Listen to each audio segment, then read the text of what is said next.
insight development.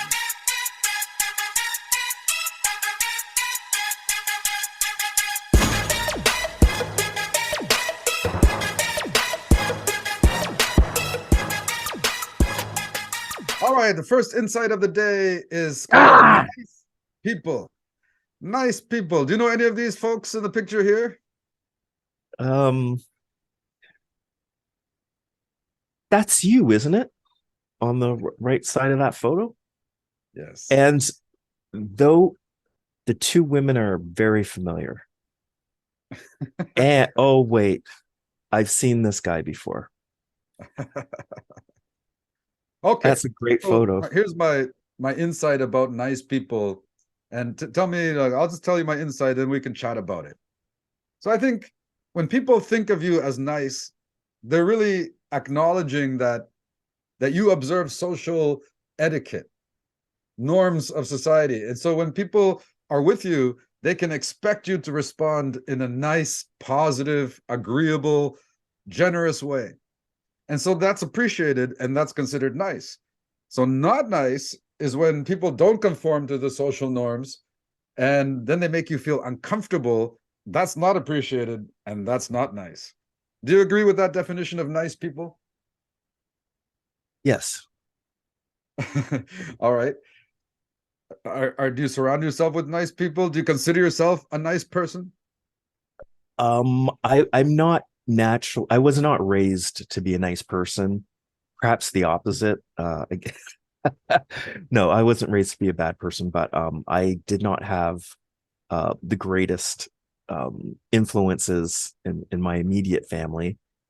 So it's something, being nice is something that I am still learning and that I am trying to apply to myself.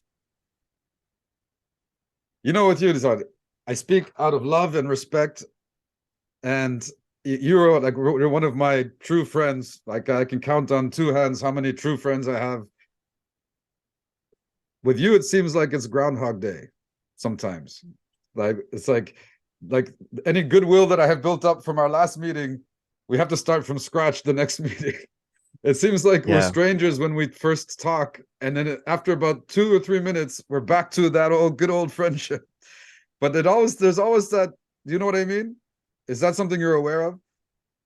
Oh, yes. But it takes two to tango. And I think, you may want to ask yourself, like, why, if there's something perhaps that you're bringing to the table that needs to be addressed with every meeting and then smoothed and then sanded down. Or are you I think saying I'm demanding and I'm needed? I'm always coming at you with some problems and issues. I didn't say that. I don't know what you mean by that. You have to ask yourself. I have to, or we all have to. We all have to. Okay, Yeah. okay. And I consider you to be perfectly like a perfect gentleman and a great conversationalist. And actually, let's go back to this photo. Going to your place and hanging out with you and Rock and the gang, the super friends, it's just really, you guys are among the nicest people that I know and the nicest friends. And you guys are so generous and so gracious. And I want to say, you are a gift loving person and you love giving gifts and being generous and you love receiving gifts. And we have that kind of relationship that I'll never come to your house empty handed. And when I come to your house, I can expect this kind of treatment, like what you see here. And that's just like, and so you guys do conform to my definition of nice. That's you guys, you behave in a way that I would expect nice people to behave. So I feel very comfortable and I don't have to be guarded. And you guys kind of you do what you're supposed to do. You say what you're supposed to say. Other than that little groundhog thing. I know I have my foibles. I'm not picking on you. But anyway, how do you deal with people who are not nice when they come up into your stratosphere and under your radar? Unfortunately, when I encounter non-nice people who are in my space, unfortunately, that makes me not nice as well. At least my impulses and how I would react, the things that I think definitely are kind of negative. I think it's always, sort of floating under the surface. you know, the angry Jason. Well, I think that's kind of like street smarts, because they teach you, like, if you learned your etiquette from the books, so to speak, they would say turn the other cheek, always put, be the bigger person. But sometimes not nice people, they mistake your kindness as weakness, and the only language they understand is the fury. And so sometimes you have to fight fire with fire. And I think, that's how you address not nice people, right? You come back at them in kind. Yes, I'm not a turn the other cheek person at all. I think I think also turning the other cheek empowers not nice people to continue to be not nice. Right. And Yeah. and Yeah, you you would have have to be self-aware to actually kind of take pause and reflect on what's happening and change midway. But most people who are not nice are not introspective and self-aware. So you're not going to be reforming them during a conversation, right? exactly, Okay. exactly. And the older people are, the more stubborn they seem to be, in terms of clinging to, sort of negative, antisocial, not nice behavior. So do you think it's true that as we age, we get grumpier and more cantankerous, or Uh, can we combat this, or is this just going to happen? Because I feel it happening to me. I feel a little bit. Thank God I work with children, because the children kind of keep me a little bit youthful, and I know the same is true for you. But I see people around me getting grumpier and grumpier as they get older. well, the reason for that is because they're not happy secretly or overtly.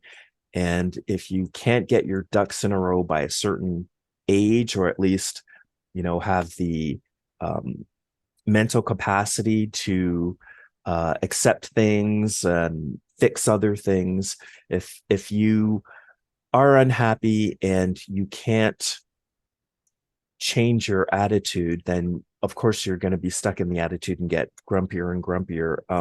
It's true, and I do see that happen with people, but I think fundamentally it is because their life circumstances have made them unhappy.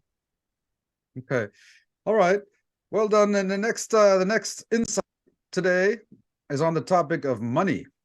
On a kind of philosophical level, having money doesn't make us better. It doesn't make us worse. We all know that. I think everyone can agree that just because someone has more money doesn't mean they're a better person. But having more money enables so many things in your life that you get to feeling better. And when you have less money or no money, you feel like a lesser person. And so even though it's not true, it feels that way. And the way you feel kind of gives permission to other people how to feel about you. So it's kind of this sort of, you're sending out signals into the world, and people are reacting to those signals in a way that makes this illusion seem true.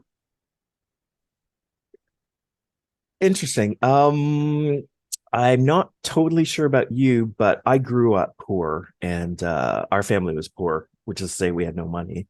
And I did not actually realize we were poor until I went to high school, and finally sort of noticed that. I guess it was more obvious than that. Other students, other kids, came from families that were, better off, and not necessarily hugely better off. I mean, I'm not talking about the kids who got Corvettes for their sweet 16 birthday. I'm just talking about the kids who could afford um, like new clothes, Yeah. uh, lunch in the cafeteria. And so um, when when growing up poor, the impetus was to make money. So when I was a kid, um, my little brother, and I did a few things to make money. Like we made lottery tickets and sold them to the other students, and Nice.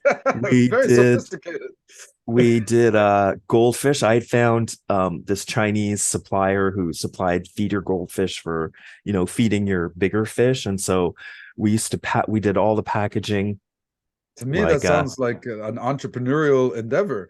And so is growing up poor, Did that create kind of, did that foster the entrepreneurial spirit that you It still was have today?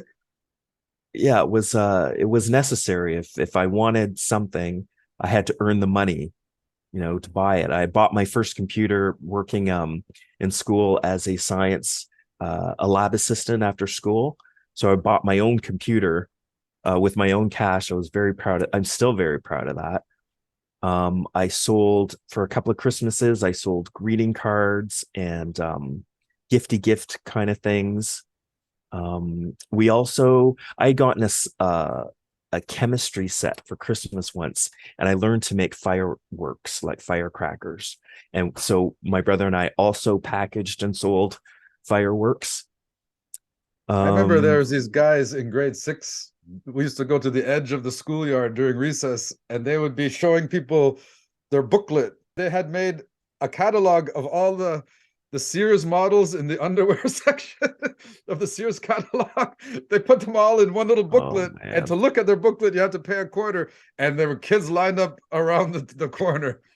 And I thought, wow, God, I wonder what they're doing nowadays, these guys. In any case, multi-millionaires. probably. Well, But like I say to the kids, parents, they seem to think that money is synonymous with happiness. And so that if, as long as you're pursuing your grades, the right school, as long as you're doing something that's going to facilitate a great career and a great salary, you're going to be happy. But I let say to the kids always say, no, we know we're already happy. We don't need to wait 10 years and do all that stuff to be happy. We're happy now. And so I always say that the parents know something about money that the kids don't know. And that is when you have financial stress in your life or problems, that kind of overshadows all the rest of your problems. Everything has to go on a back burner. But when you have money in your life, if you have a strong financial engine, now you can actually get around to your other problems. You can actually think about your relationship problem, take a vacation, or you can think about your emotional problem, hire a psychiatrist. You know what I mean? So it's like money problems. Money isn't everything, but having money problems kind of overshadows everything else. Would you agree with that?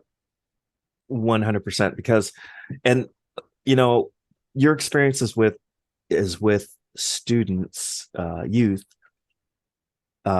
there's the parents are sending their kids to you, so the parents have an interest in the kids. I mean, obviously that seems obvious, but that wasn't true for me, and that's not true for a lot of kids.